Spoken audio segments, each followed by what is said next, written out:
Hello everyone, welcome to Lockdown Seward. Today we talk about the 9/11 terrorist attack in American Civil War.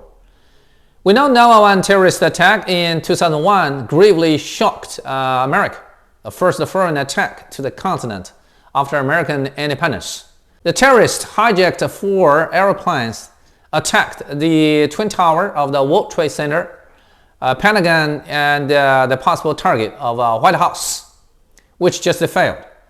Very similarly, in April 1865, at the end of American Civil War, a few terrorists plotted to murder the President Lincoln, Vice President Johnson, and State Secretary Seward in different places, yet at the same time.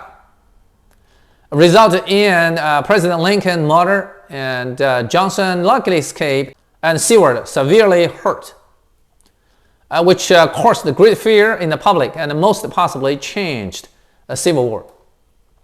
On April 9, 1865, South General Robert Lee surrendered to North Commander Ulysses Grant, and soon another South General, George Johnston, was ready to surrender to William Sherman.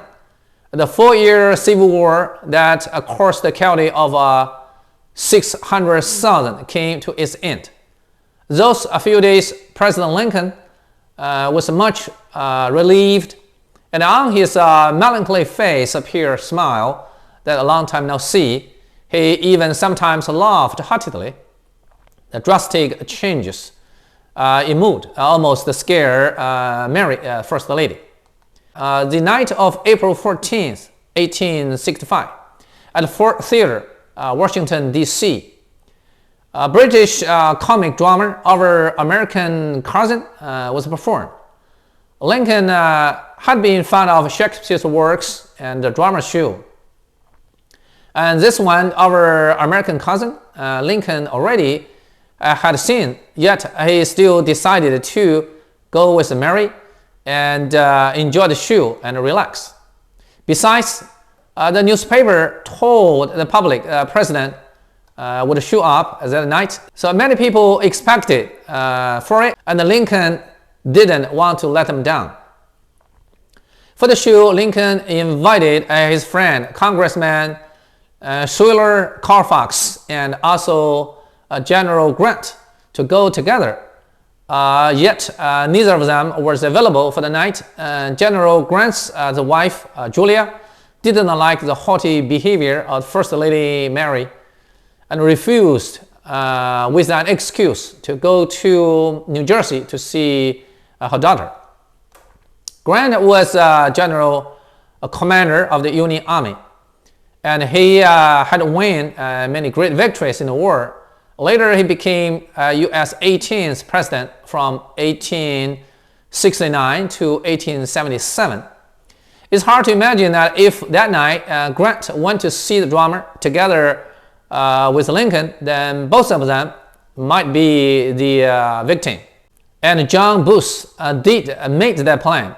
If then 2 U.S. presidents would have been lost, at least 1 president and 1 general commander. On the other hand, if Grant went to the theater, the murder might have failed, and President Lincoln might escape from the tragedy.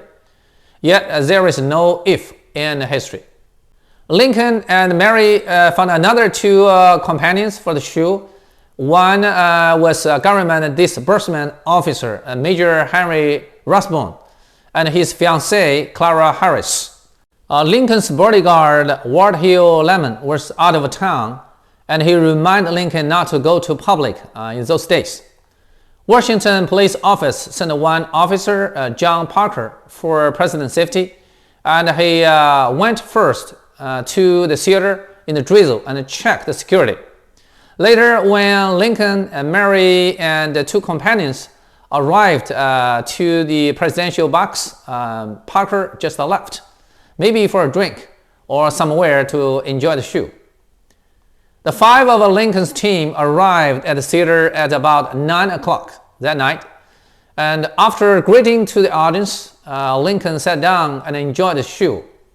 Mary was very pleasant, holding Lincoln's hand leaning to his arm and asking him, "What will Miss Harris think of my hanging on you so?" Lincoln smiled and said, "She won't think anything about it." Outside the box stood Lincoln's housekeeper, Charles Forbes, and everything seemed so normal. At about 10 o'clock at night, the assassin John Booth approached to the presidential box with a pistol and a sharp knife hidden inside the clothes, and with a visiting card or pass permit hanging on his neck. He greeted Forbes at the door and then walked into the box. He sneaked in and locked the door, tiptoed to Lincoln without nobody's notice in the box.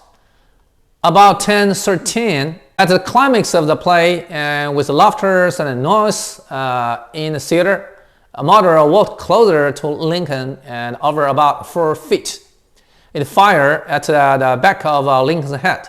The bullet pierced from the left ear to the back of the right eye, and Lincoln slumped forward. The gunfire alarmed Rathbone, and he stood up and rushed to the assassin, and the two fought together and twisted together. John Booth took the knife and slashed Rathbone's arm, and then jumped from the box down to the stage about 4 meters below. He hurt another few on the stage with his knife, and also ran to the back door of the theater and rode his horse and rushed away in the darkness. At the same time, at Hotel Kirkwood House, Washington, D.C., another murder conspiracy to the vice president was underway. The assassin was George Azeroth. He was a ferryman and always got boozy, an early member of John's underground organization of South sympathizers. He was arranged to leave at floor 3 of the hotel, and Vice President Johnson lived at the second floor. At night, Azeroth took his gun and a knife to the door of Johnson's room. He walked back and forth, thought it over, and hesitated. Finally, the fear took him and forced him to give up the murder plan, and he ran away to a bar outside and drank too high. He threw the knife away in the gutter and sold his gun at a pawn store, and then back to his home at Maryland. Vice President Johnson luckily escaped. Another killer was the big muscular Louis Powell. Based on arrangement, he was led by another accomplice, Davy Harrell, to the house of the State Secretary William Seward. Not before long, Seward was seriously hurt in a car accident, and he stayed at home with his injured neck propped with a circle of metal pads, which just saved his life unexpectedly this moment. At the entrance of the house, Powell claimed to send medicine to Seward, yet the doorkeeper refused to let him in. Powell fired to the man, yet the bullet jammed, so he knocked him out with the pistol butt, then broke into the house. Inside, he ran into Seward's son, daughter, and another housekeeper, and all of them were slashed and injured by his knife. He ran into Seward's room, saw him lying on bed, and stabbed to his neck 3 times with a knife. Yet the metal pads saved him, only with the right cheek slashed, not fatally. Seward tumbled and fell down to the ground. Powell ran out of the room and injured another courier at the gate, then rushed out onto the street, disappeared in the night. The plotter of these 3 murder cases was the same person, John Booth, the assassin who killed President Lincoln. John Booth was born in a drama performance family. His father owned his drama troupe, mainly for Shakespeare's plays. Booth had an elder brother, Edwin, and a younger brother. Both were outstanding actors. John Booth himself also played some roles on the stage and got very popular too. Just at his early 20s, his annual income was over $20,000, equal to $700,000 today.